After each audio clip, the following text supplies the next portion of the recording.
मेरा सुबह सुबह मेडिटेशन करने का बहुत मन है और मैं सुबह सुबह उठ नहीं पाता और उठ भी जाता हूँ हम्म। तो मेडिटेशन नहीं हो पाती। मतलब अच्छा, उठने का मन, मतलब बस उठकर भागने का मन करता है। कहाँ भागने का? मतलब बस यहाँ से चला जाऊँ, मतलब कहीं बैठ जाऊँ जाकर। मतलब अच्छा। बैठा नहीं जाता, बैठ भी जाऊँ तो लोग लोग हैं जो परेशान करते हैं, मतलब देखते हैं और उनके उनके थॉट्स मेरे दिमाग में आते हैं और कि वो क्या थॉट्स कहते हैं सोचेंगे? क्या सोचेंगे। वो क्या और, सोच रहे हैं और मेरे मेरे थॉट्स बारे में? कहते हैं अब बस भाग जाए यहाँ से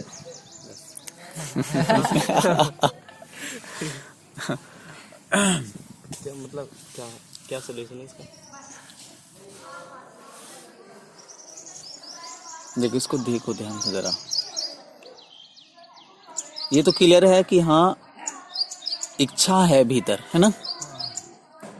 और क्या, अगर इस बात को, इसको पहले ही शुरू में समझने की कोशिश करें, क्या ऐसा ही है कि तुम्हारे भीतर ही ध्यान करने की इच्छा है और तुम ध्यान कर नहीं पा रहे हो? या हर आदमी जिसने भी किसी आध्यात्मिक गुरु को सुना होगा, शुरू में वो ऐसा ही होगा? सुना, उसके अंदर भीतर बहुत गहरी इच्छा जागी होगी, लेकिन क्या गड़बड़ हो गई? क्यों वो आगे नहीं बढ़ पाए? क्या गुरु में कमी थी? नहीं। उनकी इच्छा में कमी थी? नहीं। किस वजह से नहीं बढ़ पाए? क्योंकि उनके भीतर एक चीज बसी पड़ी है, क्या? कि लोग क्या सोचेंगे या लोग क्या कहेंगे। देखो, इसको गहराई से समझो जरा ध्यान से। आदमी दूसरों से डरता है और हर आदमी के भीतर, और जब मैं आदमी कह रहा हूं ना, तो आदमी से पुरुष को मत ले जाना, आदमी कहने का मतलब मनुष्य। तो आदमी के भीतर गहराई में अगर तुम झांक के देखो, बिल्कुल गहराई में दूसरे बसे पड़े हैं।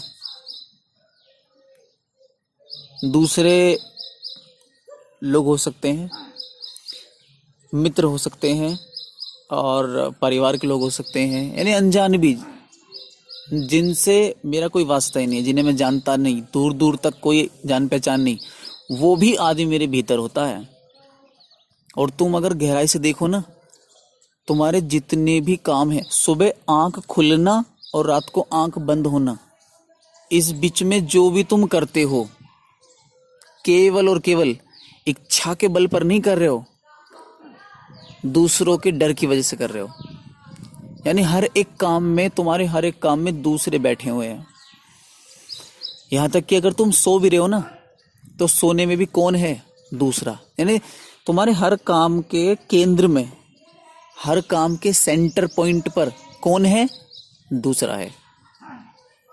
जैसे अगर तुम सो रहे हो, तुमने देखा हो कभी कभी कि कोई सो रहा है, कोई महिला है या पुरुष है, तो वो देखेगा उसके कपड़े इधर उधर तो नहीं जा रहे, तो वो क्या करेगा? उस कपड़े को ठीक करेगा। क्यों? क्या कपड़े ठीक करने से नींद का कोई ताल्लुकात है? नहीं। कपड़े ठीक करने से किसका ताल्लुकात है? किसका लेना देना है? दूसरों का। कि कोई ये ना कहे, कोई ये ना सोचे कि देखियो, सोने तक की भी तमीज नहीं है। तुम जो कपड़े पहन रहे हो, वो किस लिए पहन रहे हो? अपनी इच्छा के लिए पहन रहे हो, अपनी खुशी से पहन रहे हो, या इसलिए पहन रहे हो कि ताकि दूसरे मेरी तारीफ करें, या दूसरे मेरा अपमान ना करें मेरे कपड़ों को लेकर के? देखो जरा, ख्याल करके देखो, हम जो कपड़े पहन रहे हैं, क्या हम इसलिए पहन रहे हैं कि ये मुझे कंफर्टेबल फील करा रहे हैं, या मैं इसलिए कपड़े पहन रहा हूं कि दूसरे इससे खुश हो रहे हैं या संतुष्ट हो रहे हैं? हमारे जितने भी काम हैं, वो सारे दूसरों पर आधारित हैं। अब देखो, गहराई से देखो, सारे काम। और ये नहीं कि अभी, और सदियों से ऐसा ही है। हमारे भीतर बाहर की कोई चीज बैठी हुई है, जिसे मन कहते हैं, जिसे मन कहते हैं। जो ध्यान की इच्छा आ रही है ना, वो अंदर गहराई से आ रही है। ये मन नहीं है, इसको मन मत कहो कि मेरा मन है ध्यान करने। अगर ध्यान का मन है तो फिर बात ही क्या है? क्या लेने देना दूसरों से? लेकिन ये मन नहीं है।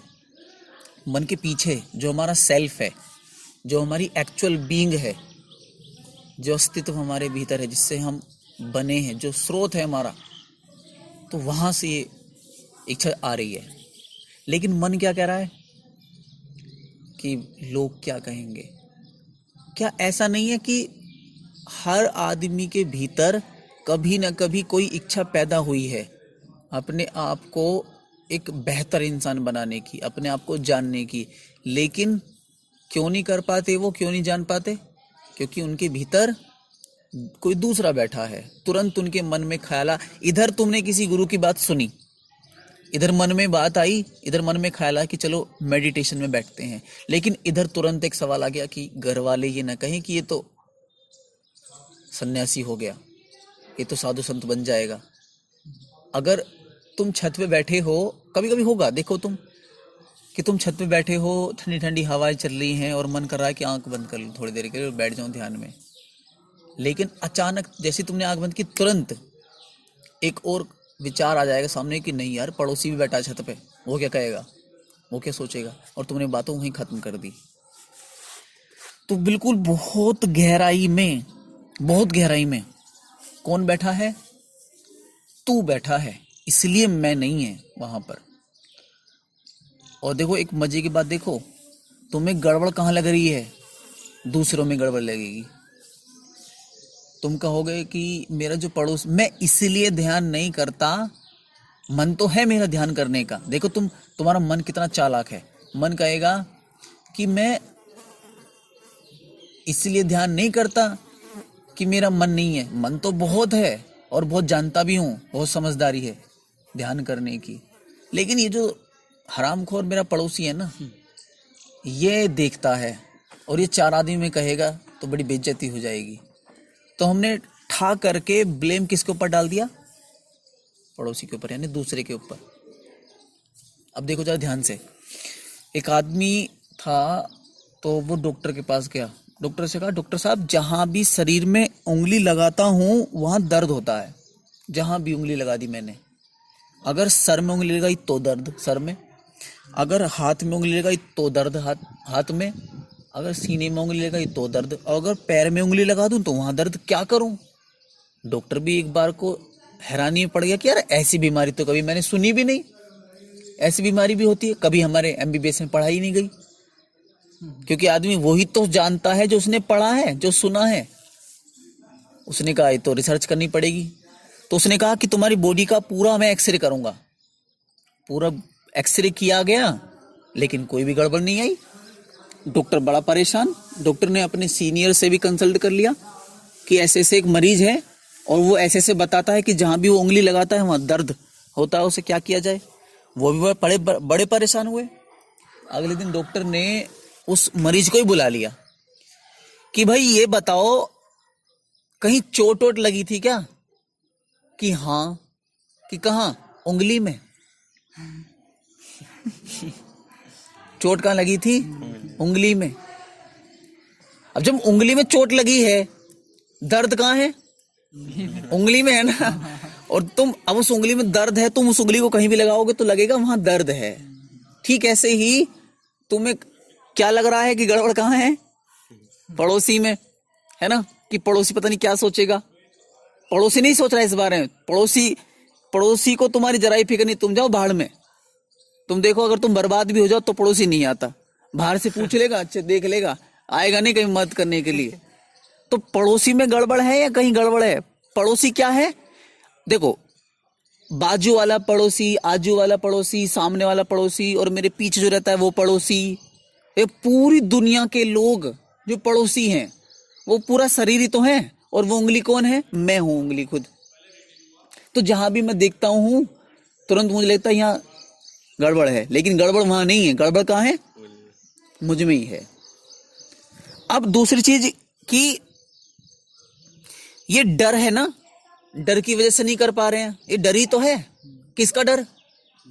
इमेज का डर, कि लोग मेरे बारे में कुछ गलत ना सोच लें, कि कुछ गड़बड़ ना हो जाए मेरे बारे में। अब 2 तरह के लोग हैं, एक तो है डरपोक और एक है साहसी, कोरेजियस। देखो शुरुआती दौर में दोनों में कोई अंतर नहीं है। एक डरपोक के अंदर भी क्या है? डर मौजूद है, और साहसी के अंदर क्या है, उसमें भी डर है। ऐसा नहीं है कि साहसी आदमी में डर नहीं होता, होता है। शुरुआती दौर में दोनों में डर है। डरपोक भी डर से भरा हुआ है और साहसी भी डर से भरा हुआ है। लेकिन डरपोक आदमी क्या करेगा, डर को ही लेके चलेगा, डर को आगे रखेगा और तब कोई काम करेगा। इसीलिए वो कोई काम करता नहीं है, क्योंकि उसने आगे क्या रख रखा है, डर। लेकिन साहसी आदमी क्या है, साहसी आदमी का मतलब है कि डर है, कोई बात नहीं, डर को एक तरफ रखा और फिर काम किया। कोई बात नहीं, डर हाँ है, लेकिन फिर भी वो आगे चलता है। तो है मन में इच्छा कि हाँ पड़ोसी क्या सोचेगा, कोई बात नहीं, फिर भी करो, फिर भी बैठो। और धीरे धीरे जब तुम ऐसे चलोगे ना, तो जो डर तुम्हारे भीतर दूसरों को लेकर है कि दूसरे क्या सोचेंगे, वो डर धीरे धीरे धीरे धीरे कम होगा और उस डर से तुम्हारे अंदर निडरता आएगी, फियरलेसनेस जन्म लेगी। और तब तुम मानना कि तुम एक वास्तविक साहसी व्यक्ति हो। और ये भी ध्यान रखो, देखो साहसी लोग ही केवल खुद को जान पाए हैं, डरपोक नहीं जान पाए। इच्छा दोनों में पैदा होती है। हर आध्यात्मिक आदमी को दोनों लोग ही सुनते हैं, डरपोक भी सुनेगा और साहसी भी सुनेगा। इसलिए तुम देखो, बुद्ध ने लाखों लोगों को अपनी बात कही, लाखों लोगों ने सुना, लेकिन क्या लाखों लोग ही पहुंच गए, लाखों लोगों ने जान लिया अपने आप को? नहीं। क्यों? क्योंकि जिन्होंने नहीं जाना वो कौन थे? ऐसा नहीं है कि बुद्ध को सुनने के बाद कोई इच्छा पैदा नहीं होती है, होती है। वो इच्छा पैदा होना स्वाभाविक है। लेकिन जो नहीं पहुंचे वो कौन है? उन्हें पता है, बुद्ध ने साफ साफ अपना अनुभव से भी उन्हें बताया है कि ध्यान का क्या लाभ होता है। सारी बातें साफ की हैं आईने की तरह, उन्हें मालूम है, लेकिन वो फिर भी नहीं कर पाए। क्यों? क्योंकि डरपोक रहे। क्योंकि उनके भीतर क्या है, दूसरा बैठा हुआ है। ऊपर खाल अलग है, आदमी अंदर दूसरा है, आदमी अंदर दूसरा है। तो और ये भी याद रखो कि जब तक कोई दूसरा मेरे भीतर रहेगा तब तक मैं खुद को जान ही नहीं पाऊंगा। अब ये दूसरा कैसे निकलता है? दूसरा निकलता है साहसिक काम करने से, कि हाँ मुझे मालूम है, हाँ दूसरा है, कोई बात नहीं, मैं फिर भी करूंगा।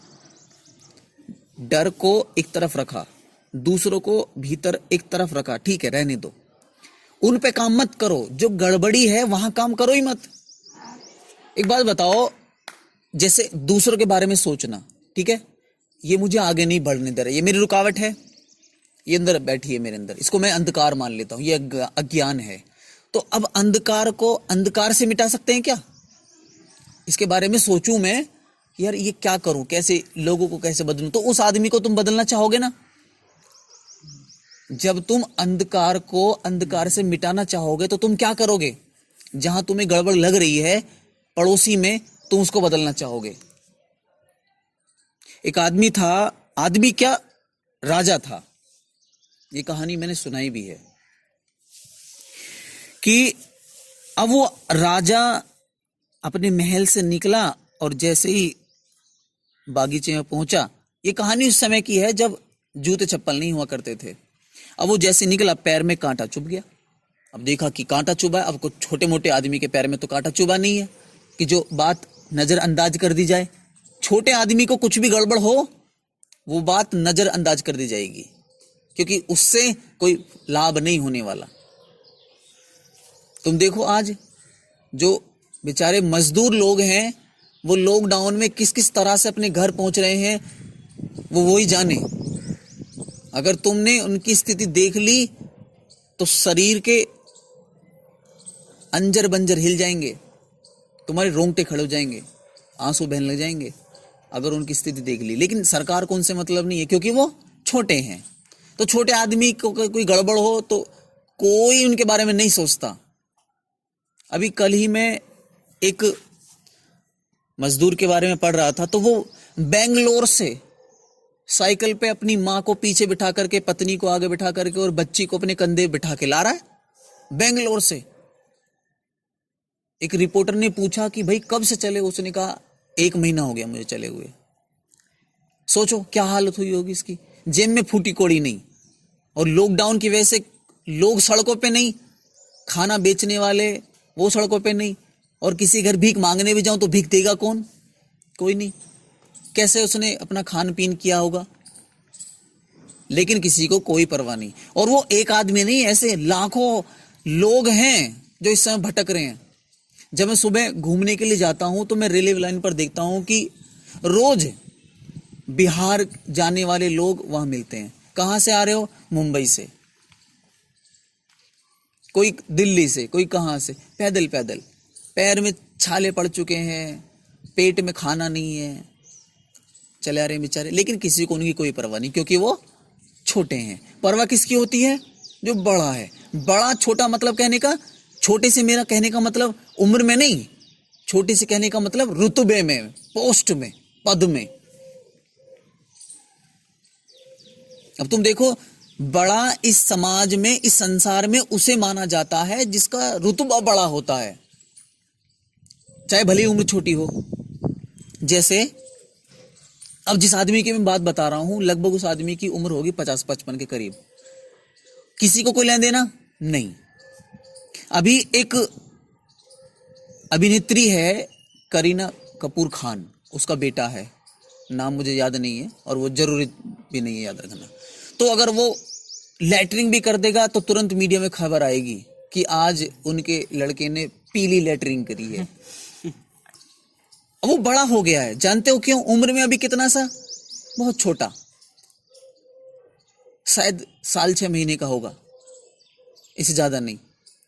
लेकिन अब देख रहे हो, पूरे भारत में उसकी चर्चा है, मीडिया में उसकी चर्चा है।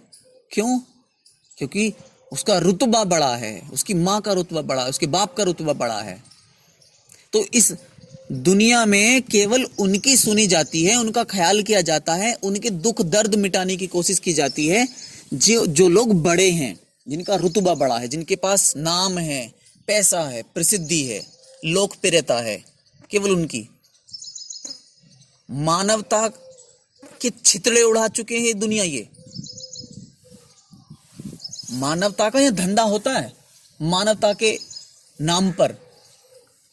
मानवता क्या कह रही है? मानवता क्या कह रही है? कि चाहे रुतबा हो या ना हो, भूखा है तो खाना दो। ये तो कहती मानवता। मानवता कहती है अरे क्या लेना देना जाति से, धर्म से, पद से, उम्र से, रंग रूप से, केवल जरूरतमंद की मदद करना। ये मानवता का एक बेसिक सा प्रिंसिपल क्या है? हेल्प द नीडी, बस जरूरतमंद की मदद करना। लेकिन नहीं, सामाजिक आदमी कभी भी मानवतावादी नहीं हो सकता, ये बात समझ लेना।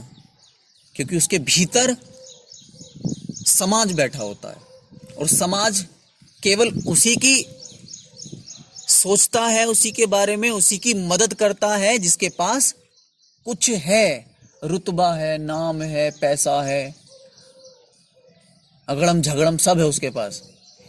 तो उस अब ऐसा नहीं है कि कभी किसी के पैर में कांटा नहीं चुभा होगा, सबके पैर में कांटा चुभा होगा, लेकिन किसी को कोई परवाह नहीं। अब चूंकि किसके पैर में कांटा चुभा है? राजा के पैर में है, वो भी आदमी।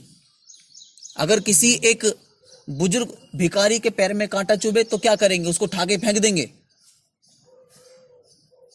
लेकिन चूंकि राजा है, रुतबा